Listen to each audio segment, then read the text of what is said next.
This is our third and fourth lecture. इस lecture में हम पैरेलल कंप्यूटिंग के सब कुछ आर्किटेक्चरल एस्पेक्ट्स को कवर करेंगे। इस लेक्चर में जो मटेरियल कवर किया गया है वो है आपका chapter 2 parallel programming platform of the book by Ananth Grama, जो कि हमारी टेक्स्ट बुक या रेफरेंस बुक ले सकते हैं इसको। इस बुक के इस चैप्टर में से इस लेक्चर्स के मटेरियल को कवर किया गया। सबसे पहले हम इसमें देखेंगे कि एक स्ट्रक्चर और सिंगल प्रोसेसर कंप्यूटर सिस्टम का क्या है। आपने कंप्यूटर आर्किटेक्चर में के सब्जेक्ट में देखा होगा कि जो सिंगल प्रोसेसर आर्किटेक्चर है वो वन नोमान आर्किटेक्चर को फॉलो करता है।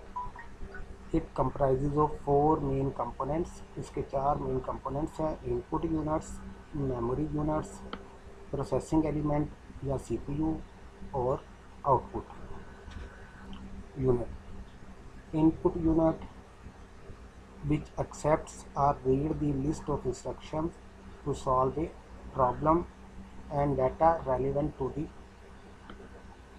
problem. मेमोरी यूनिट का क्या काम है? Memory unit in which the program, data and intermediate result are stored.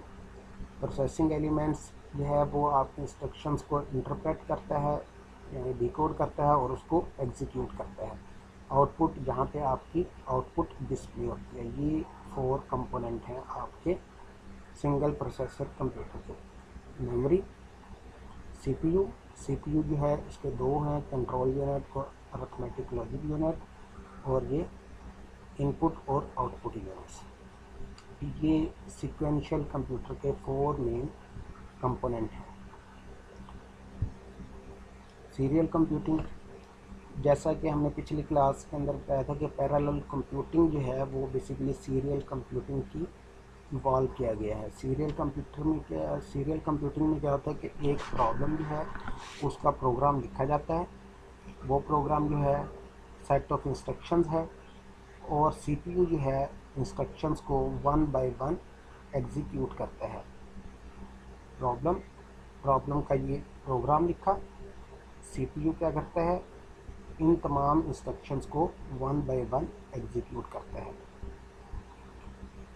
Traditionally, software has been written for serial computation to be run on a single computer having a single CPU.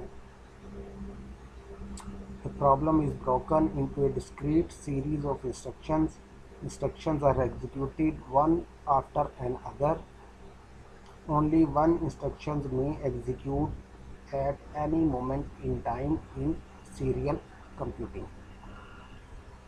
Parallel computing में क्या आता है? Computational problem usually have characteristics such as the ability to be broken apart into discrete piece of work that can be solved simultaneously. Parallel computing में basically एक problem को different groups के अंदर divide कर लिया जाता है। हर जो टास्क या ग्रुप है उसको पैरेलल में एग्जीक्यूट किया जाता है। Execute multiple program instructions at any moment in time. It solves the problem in less time with multiple compute resources.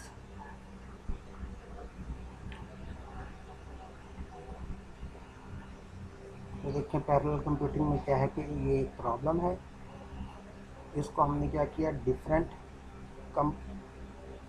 Different parts में डिवाइड कर लिया।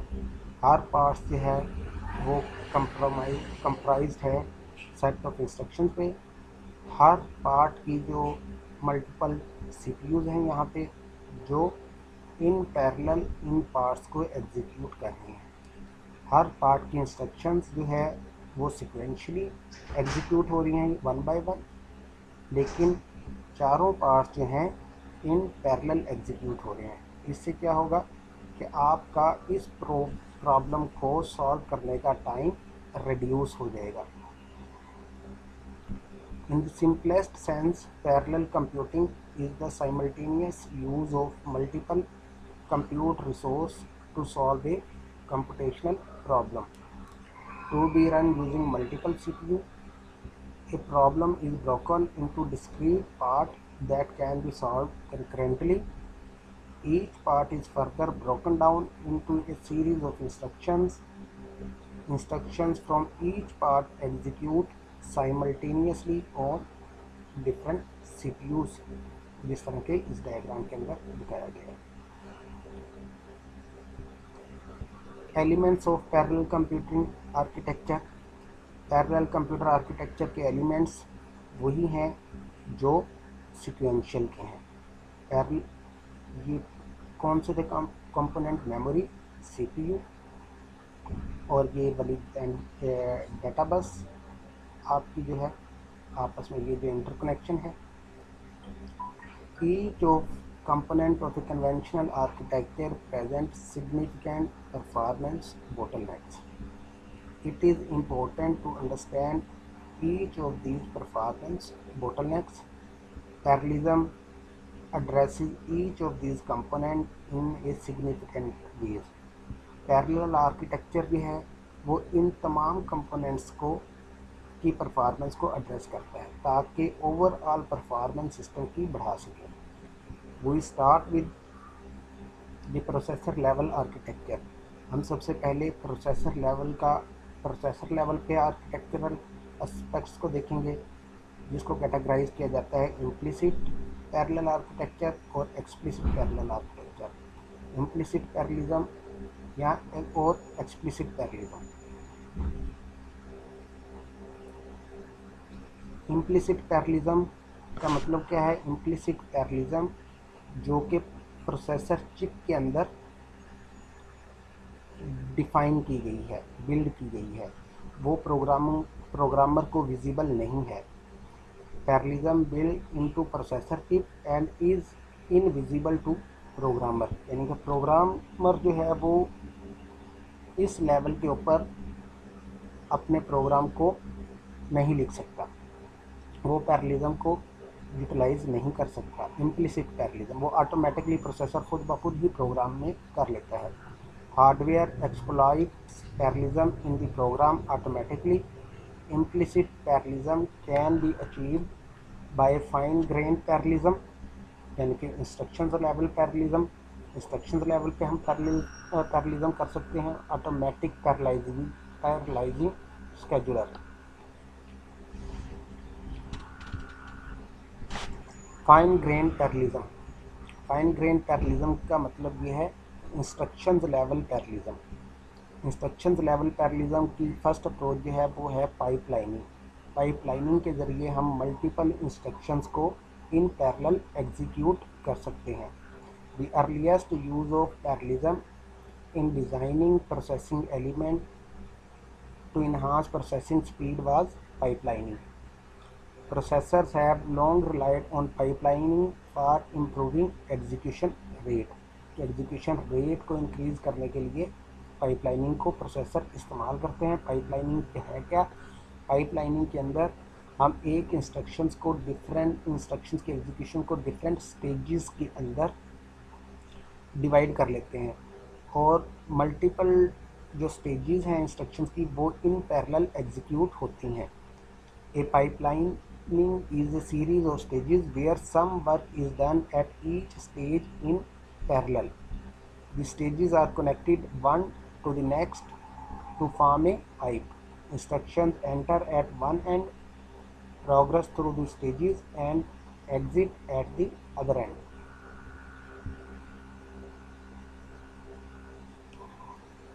पाइपलाइनिंग कैसे एग्जीक्यूशन टाइम को रिड्यूस करती है उसकी एक पहले हम एग्जांपल देखते हैं। देखें, assume that we have 4 lots of laundry, यानी कि हमारे पास 4 हैं लॉन्ड्री की लॉट्स जिनको हमने क्या करना है? वॉश करना है, ड्राई करना है और उसको फोल्ड करना है।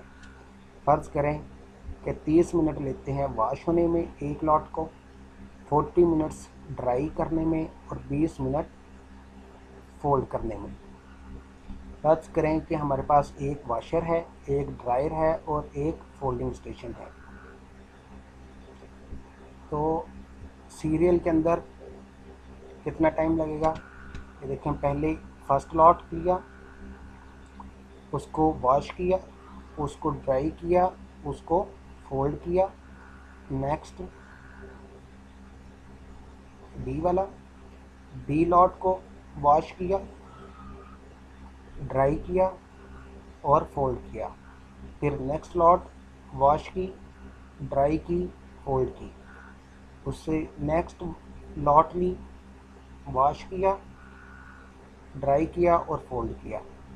ये है सीरियल, हम लॉट बाय लॉट करते जा रहे हैं। तो टोटल जो ये तमाम लॉट्स जो हैं तकरीबन 6 आवर्स लेंगी कंप्लीट होने में। लेकिन अगर हम इसको डिफरेंट स्टेजेस के अंदर कर लें और डिफरेंट स्टेजेस इन पैरेलल काम करें तो टाइम रिड्यूस हो जाएगा। फॉर एग्जांपल यहाँ पे देखें, लॉट ए ये वॉश किया हमने, उसके बाद जब ये ड्राई हो रहा है तो हमने लॉट 2 को वॉश करना शुरू कर दिया। अब ये जो लॉट 1 के कपड़े जो हैं ये ड्राई हो रहे हैं, लॉट 2 के वॉश हो रहे हैं, दोनों इन पैरेलल काम हो रहे हैं। और जब ये ड्राई हो रहे हैं तो ये जब फोल्ड हो रहे हैं तो ये ड्राई हो रहे हैं। इस तरह हर जब ये ड्राई हो रहे हैं तो ये वॉश हो रहे हैं, और जब ये ड्राई हो रहे हैं तो ये वॉश हो रहे हैं। In parallel different stages in parallel में काम हो रहा है। इससे क्या हुआ कि टाइम आपका रिड्यूस हो गया। तो ये एक कंसेप्ट है कि पाइपलाइनिंग किस तरह एग्जीक्यूशन टाइम को रिड्यूस कर देती है। सेम कंसेप्ट इंस्ट्रक्शन एग्जीक्यूशन के लिए भी प्रोसेसर इस्तेमाल करता है। Instruction execution process lend itself naturally to pipelining। Instructions executions को डिफरेंट स्टेजेस के अंदर डिवाइड कर लिया जाता है। एक इंस्ट्रक्शंस की एग्जीक्यूशंस को डिफरेंट स्टेजेस के अंदर डिवाइड कर लिया जाता है और different stages in parallel execute हो सकती हैं। इंस्ट्रक्शंस पाइपलाइन जो है, इंस्ट्रक्शंस की कितनी स्टेजेस हो सकती हैं, बहुत सारी हो सकती हैं। टिपिकली ये 6 होती हैं। Fetch instructions, decode instructions, calculate operand, fetch operand, execute instruction और राइट रिजल्ट। फैच इंस्ट्रक्शंस का क्या काम है? In the instruction fetch stage is responsible for obtaining the requested instructions from memory, यानी कि मेमोरी से फैच करके लाना। The instructions and the program counter are stored in the register as a temporary storage। Decode instructions के अंदर instructions को decode किया जाता है। Calculate operand के अंदर instructions को execute किया जाता है using arithmetic logic unit। Fetch operand के अंदर fetch operand and execute instructions के अंदर the fetch operand and execute instruction stage are responsible for storing and loading values to and from memory। यानी कि इन स्टेजेस का काम क्या है कि मेमोरी से डाटे को लेके आना और रिजल्ट को स्टोर करना। They are also responsible for input and output from processor respectively. Write result, the write of stage is responsible for writing the results of the calculation, memory access or input into the register file। ये basically stages typically होती हैं किसी भी instruction को execute करने के लिए। इन instructions को इन स्टेजेस को हम पैरेलल में एग्जीक्यूट कर सकते हैं टू इंक्रीज द परफॉर्मेंस। इस तरह के यहाँ पे दिखाया गया है। यहाँ पे देखें कि ये टाइम का एक्सिस है। इंस्ट्रक्शन 1 की ये स्टेज एग्जीक्यूट हो रही है। जब ये एग्जीक्यूट हो जाएगी तो ये कहाँ पे आ जाएगा? डी कोड इंस्ट्रक्शंस की स्टेज पे। इन पैरेलल इंस्ट्रक्शन 2 की स्टेज 1 एग्जीक्यूट होगी। यहाँ पे देखें ये डी कोड इंस्ट्रक्शन स्टेज और fetch instruction stage in parallel execute हो रही हैं। इसी तरह जब इस स्टेज पे आएगा कैलकुलेट ऑपरेंड, तो इस इंस्ट्रक्शंस की डीकोड इंस्ट्रक्शन वाली स्टेज एग्जीक्यूट हो रही होगी और इस इंस्ट्रक्शन 3 की फैच इंस्ट्रक्शंस वाली स्टेज एग्जीक्यूट हो रही होगी। और यहाँ पे देखें कि ये 6 साइकिल्स में आपकी ऑलमोस्ट तमाम स्टेजेस इन पैरेलल काम हो रहा है और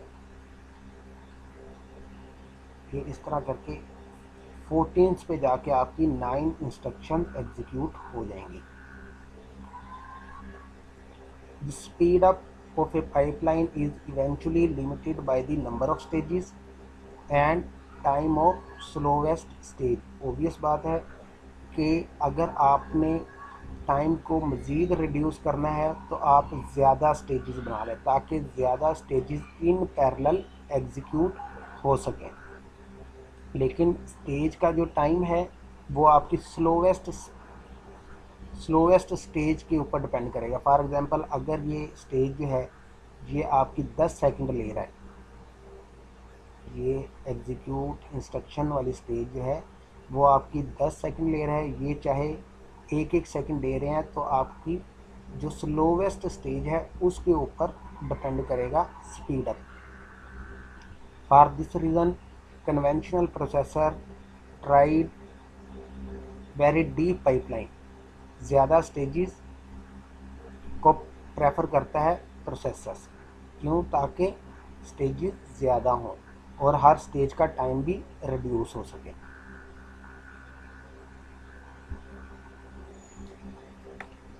पाइपलाइन की लेकिन परफॉर्मेंस बोटलनेक्स हैं कुछ, जिसके अंदर है डाटा डिपेंडेंसी, ब्रांच प्रेडिक्शन और रिसोर्स कंस्ट्रेंट। ये कुछ बोटलनेक्स हैं पाइपलाइन के अंदर। डाटा डिपेंडेंसी का क्या मतलब है? Data dependency occurs when an instruction depends on the result of A previous instruction. यानी कि एक डाटा डिपेंडेंसी के ये है कि आगे वाली इंस्ट्रक्शन जो है वो पीछे वाली इंस्ट्रक्शंस की एग्जीक्यूशन कंप्लीट होने का वेट करे, क्योंकि उसको वो रिजल्ट चाहिए। फॉर एग्जांपल ये देखें, ये 2 इंस्ट्रक्शंस है, इसके अंदर है add R3 R2 R1, add R5 R4 R3। ये इंस्ट्रक्शंस क्या करती हैं कि इन 2 ऑपरेंड को ऐड करके इस R3 के अंदर स्टोर करेंगी। ये इंस्ट्रक्शन क्या करेगी? R3 की वैल्यू और R4 की वैल्यू को ऐड करेंगी और R5 के अंदर स्टोर करेंगी। अब यहाँ पे है डाटा डिपेंडेंसी। कैसे है कि जब तक ये इंस्ट्रक्शंस कंप्लीट नहीं हो जाती ये वाली इंस्ट्रक्शंस एग्जीक्यूट नहीं हो सकती। क्यों नहीं हो सकती? क्योंकि ये R3 को यूज़ कर रही है, इंस्ट्रक्शन R3 की वैल्यू को यूज़ कर रही है। सो जब तक ये कंप्लीट नहीं होगी इंस्ट्रक्शन तब तक ये इंस्ट्रक्शन एग्जीक्यूट नहीं हो सकती। नेक्स्ट है ब्रांच प्रेडिक्शन। आपने देखा होगा कि हमारे प्रोग्राम के अंदर अक्सर हम if else conditional statement use करते हैं। For example if else switch statement. ये स्टेटमेंट बेसिकली क्या करती हैं? ये एग्जीक्यूट करती हैं अगली instruction based on some conditions. तो ऑब्वियस बात है कि हम इंस्ट्रक्शंस को इन पैरेलल एग्जीक्यूट नहीं कर सकते due to branching, due to such if else condition वगैरह की वजह से। Branch instructions are those that tells the processor to make a decision about what the next instructions to be executed should be based on the result of another instruction। branch instructions जो कि if else या switch statement है can be troublesome in a pipeline if a branch is conditional on the result of an instruction which has not yet finished its path through the pipeline। एक programme के अंदर approximately हर 5वीं से 6ठी instruction जो है वो conditional है। This require very accurate branch prediction penalty of A prediction error grows with the depth of the pipeline. जितना पाइपलाइन की स्टेजेस ज़्यादा होंगी, आपकी प्रिडिक्शन एरर की जो पेनल्टी है वो ज़्यादा होती जाएगी। As more instruction will have to be flushed. तीसरा है रिसोर्स कंस्ट्रेंट। रिसोर्स कंस्ट्रेंट के अंदर ये है कि आपके पास रिसोर्स अवेलेबल नहीं होता मल्टीपल एक इंस्ट्रक्शन मल्टीपल स्टेजेस को एग्जीक्यूट करने के लिए। फॉर एग्जांपल यहाँ पे देखें कि यहाँ पे जो है एग्जीक्यूट इंस्ट्रक्शन, फर्ज करें कि ये एक फ्लोटिंग पॉइंट है और इस इंस्ट्रक्शन की एग्जीक्यूशन जो है सिंपल ऐड है। फ्लोटिंग पॉइंट ऑपरेशन ज़्यादा टाइम लेता है, तो अगर ये ज़्यादा टाइम लेगा, फॉर एग्जांपल ये 3 साइकिल ले, तो ये कंप्लीट होगा यहाँ पे आ, तो ये वाली इंस्ट्रक्शंस की एग्जीक्यूट वाली स्टेज को हम प्रोसेस नहीं कर सकेंगे। यहाँ पे आपका रिसोर्स कंस्ट्रेंट आ जाएगा।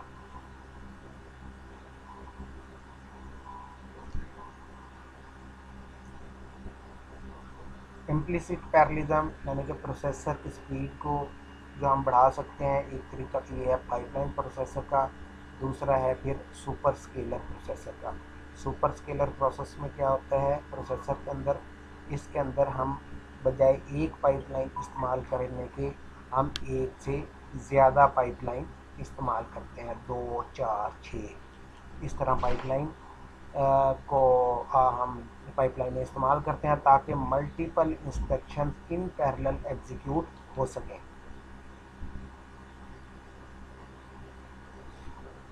An obvious way to improve instruction execution rate beyond this level is to use multiple pipelines. During each clock cycle, multiple instructions are piped into the processor in parallel. Multiple जो instruction है आप parallel में execute कर सकते हैं using multiple pipelines. Conventional micro processor typically support 4-वे super scalar execution. 4-वे का क्या मतलब है, 4 पाइपलाइंस यानी कि 4 इंस्ट्रक्शन इन पैरेलल एग्जीक्यूट हो सकती हैं। Need to issue multiple independent instruction simultaneously. Problem here is of selecting or scheduling such instructions for simultaneous using। अब इसके अंदर प्रॉब्लम क्या है कि आपने प्रोग्राम के अंदर से वो इंस्ट्रक्शंस ढूंढनी है जो इंडिपेंडेंट हैं ताकि उनको इन पैरेलल एग्जीक्यूट कर सकें ऑन डिफरेंट मल्टीपल पाइपलाइंस।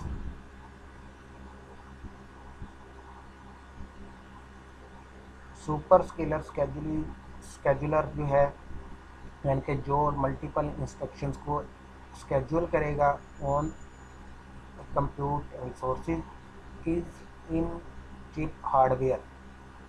ये हार्डवेयर के अंदर इम्प्लीमेंटेड है सुपर स्केलर का schedule. That looks at number of instruction in an instruction queue at run time and select appropriate set of instructions to execute concurrently. ये जो super scalar scheduler है ये basically hardware के ऊपर implemented है, जो कि ये करता है कि प्रोग्राम की जो रन टाइम के ऊपर प्रोग्राम को एनालाइज करता है, उसके अंदर से वो इंस्ट्रक्शन निकालता है जो इन पैरेलल एग्जीक्यूट हो सकती हैं। Scheduling of instruction concurrently is constrained by number of factors.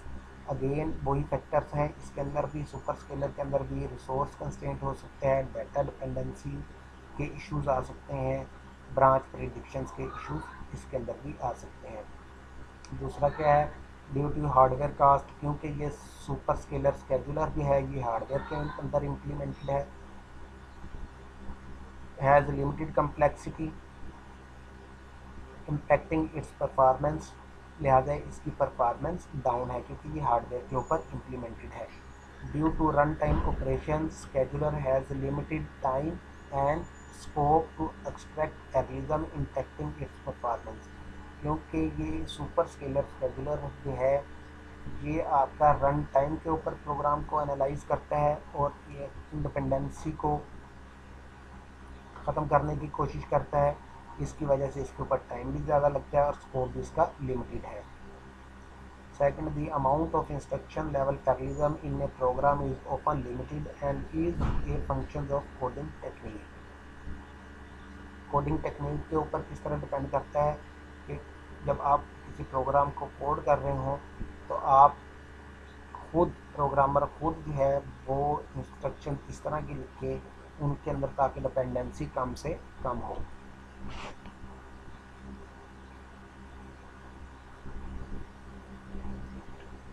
Implicit parallel architecture का एक और जो है वो है VLIW प्रोसेसर।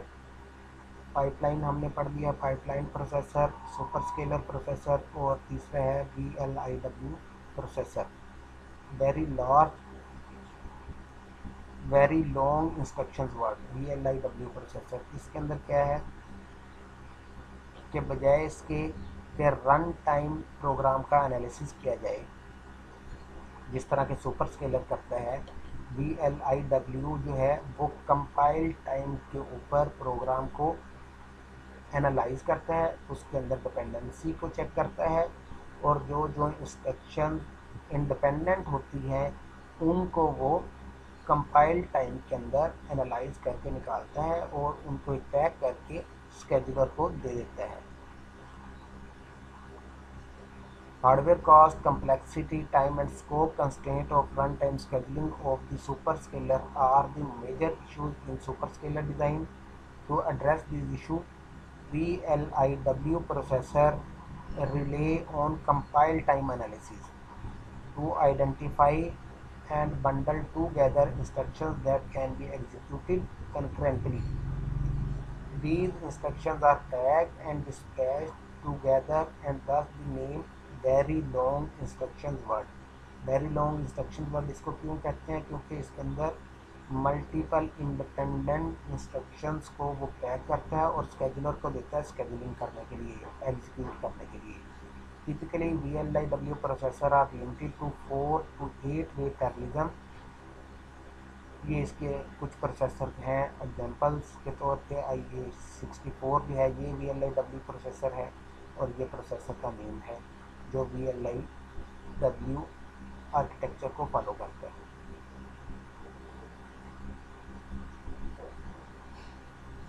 ये कंपैरिजन है, comparison of super scalar VS very long instruction word. Super scalar implement scheduler as in-chip hardware while VLIW implement it in compile time. Superscalar scheduler concurrent instructions at runtime while VLIW does it at compile time. Superscalar scheduler scope is limited to few instructions from instructions queue।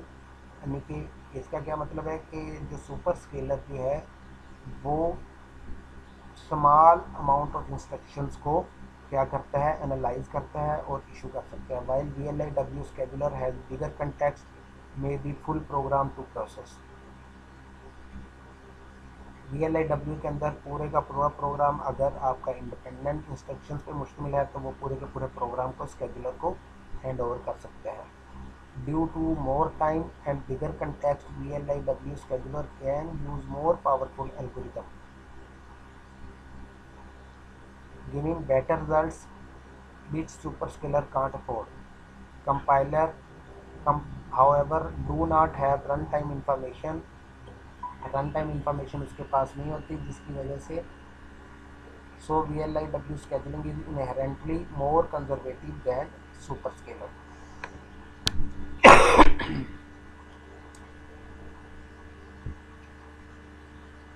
ये summary है super scalar VS VLIW की।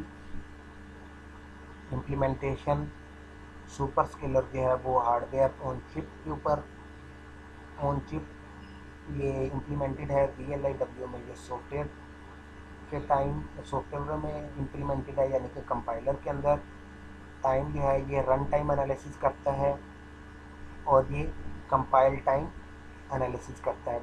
Analysis data dependency analysis, branch prediction वगैरह का analysis. Scope few instructions को execute कर सकता है, ये फुल प्रोग्राम को स्केजुलर को हैंड ओवर कर सकता है। Algorithm super scalar simple algorithm को सपोर्ट करता है, जबकि VLIW कम्प्लेक्स और मोर पावरफुल को।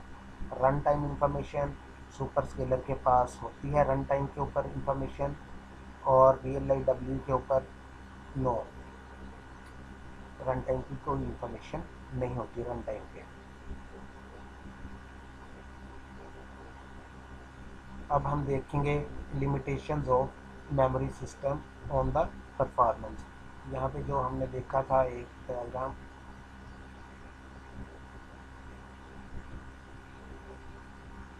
ये वाली डायग्राम, अब हम देख रहे हैं कि ये CPU के ऊपर हमने, अब हम देखना ये चाह रहे हैं कि इसकी परफॉर्मेंस मेमोरी की किस तरह इफेक्ट करती है कंप्यूटर की एग्जीक्यूशन स्पीड के ऊपर।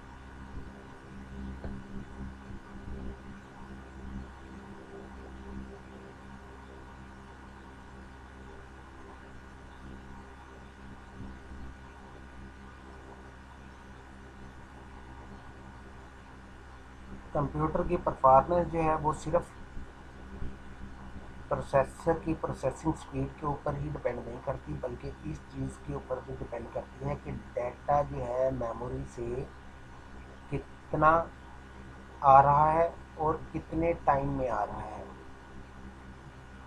ये किस तरह इफेक्ट डालती है परफॉर्मेंस के ऊपर, इसकी एक एग्जांपल अगले वाली स्लाइड के अंदर हम देखेंगे।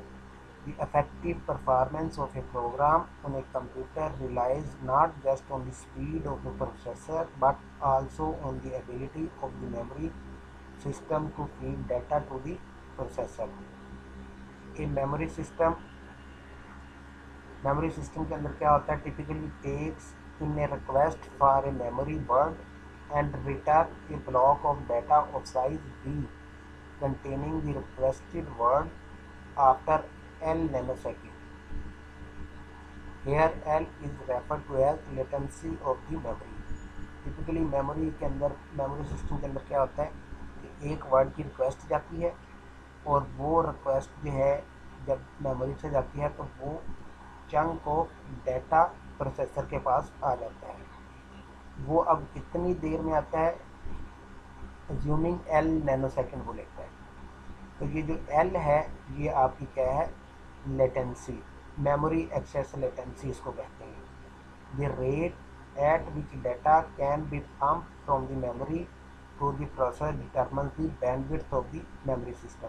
देखिए मेमोरी की बैंडविड्थ क्या चीज़ है, मेमोरी की बैंडविड्थ से मुराद है कि एक सेकंड के अंदर कितना डाटा मेमोरी से प्रोसेसर को डिलीवर हुआ है।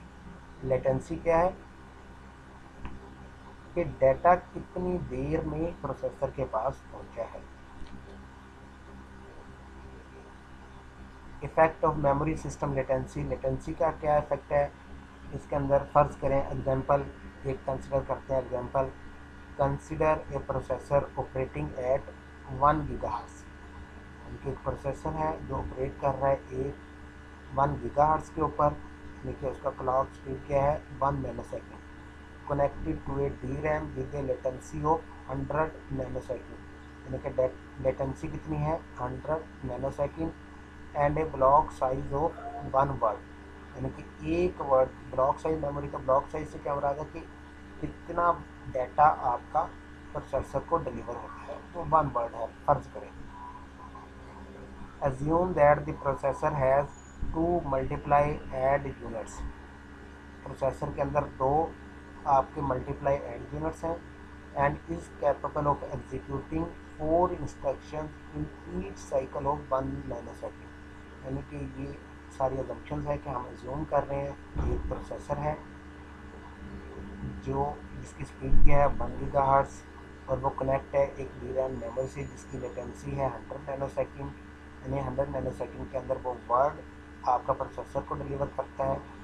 एज्यूम किया गया है कि इसके अंदर 2 मल्टीप्लाई एड यूनिट हैं और जो प्रोसेसर जो है वो 1 नैनोसेकंड के अंदर एक क्लॉक साइकिल के अंदर 4 इंस्ट्रक्शंस को एग्जीक्यूट कर सकता है। तो थ्योरेटिकली उसकी स्पीड क्या हुई 4 गीगाफ्लॉप्स पर second.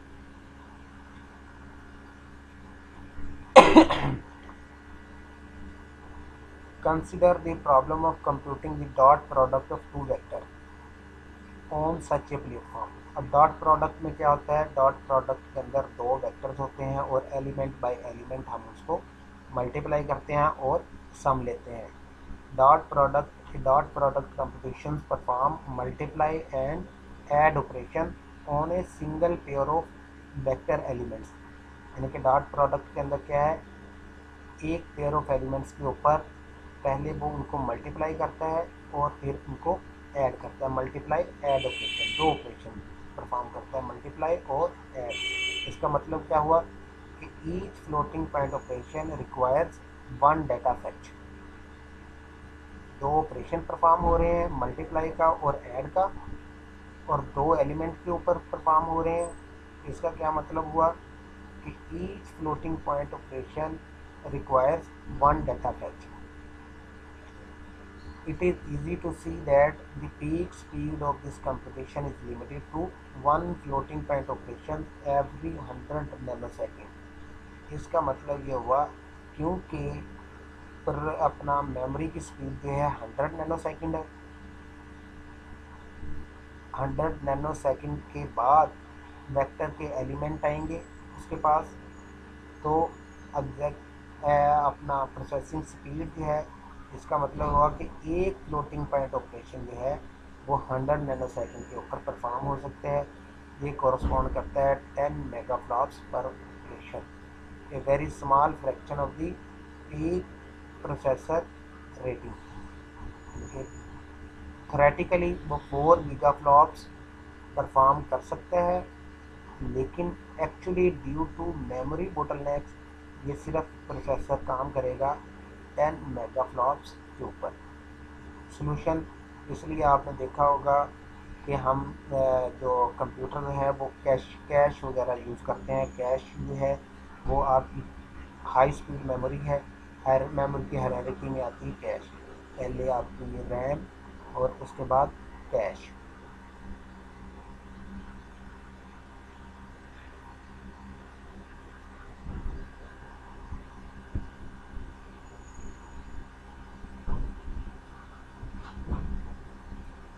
Impact of memory bandwidth, इसके ना सिर्फ के मेमोरी एक्सेस लेटेंसी जो है वो परफॉर्मेंस को इफेक्ट डालती है, बल्कि मेमोरी की बैंडविड्थ भी परफॉर्मेंस के ऊपर इफेक्ट डालती है। Memory bandwidth refers to the rate at which data can be move between the processors and memory. कितना डाटा प्रोसेसर और मेमोरी के दरमियान ट्रांसफ़र हो रहा है, किस स्पीड के साथ। It is determine by the bandwidth of the memory बस। ये मेमोरी बस डिटर्मन करती है कि कितना मेमोरी की बैंडविड्थ क्या है, as well as the memory units. One commonly used techniques to improve memory bandwidth is to increase the size of the memory blocks.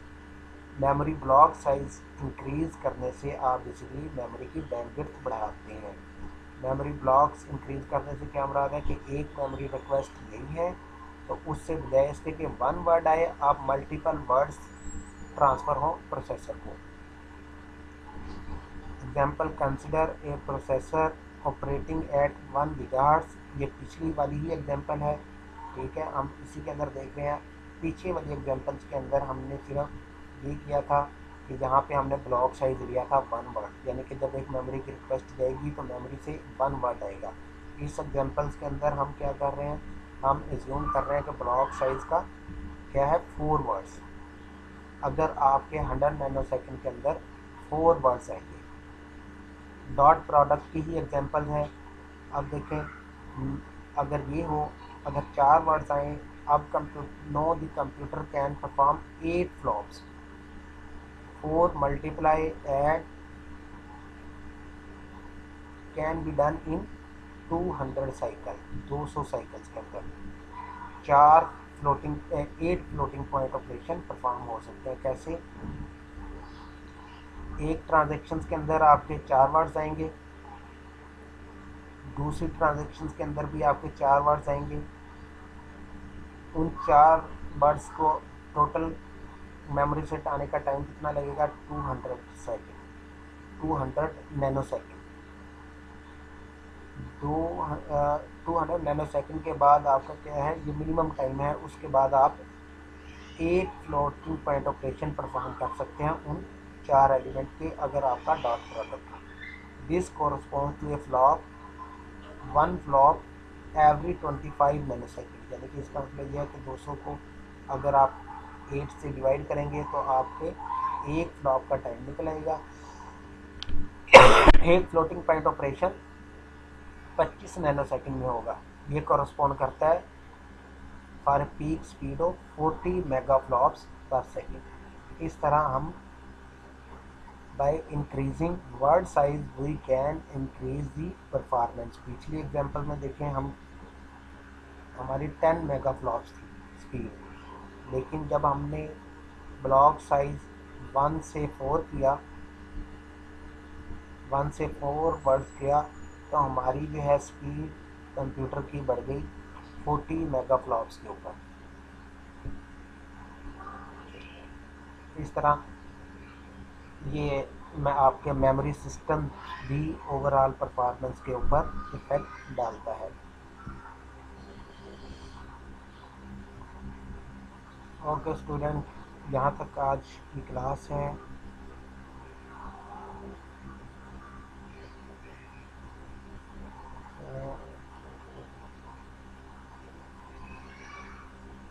Okay, ये this is the last slide. अब हम आगे explicit parallelism पढ़ेंगे। अगली class के अंदर हम explicit parallelism पढ़ेंगे। ये एग्जांपल्स वगैरह आपने अच्छे तरीके से इसको समझना है। एक ये एग्जांपल और एक ये एग्जांपल और एक इसकी ये एग्जीक्यूशन वाली, इसको आपने समझना है।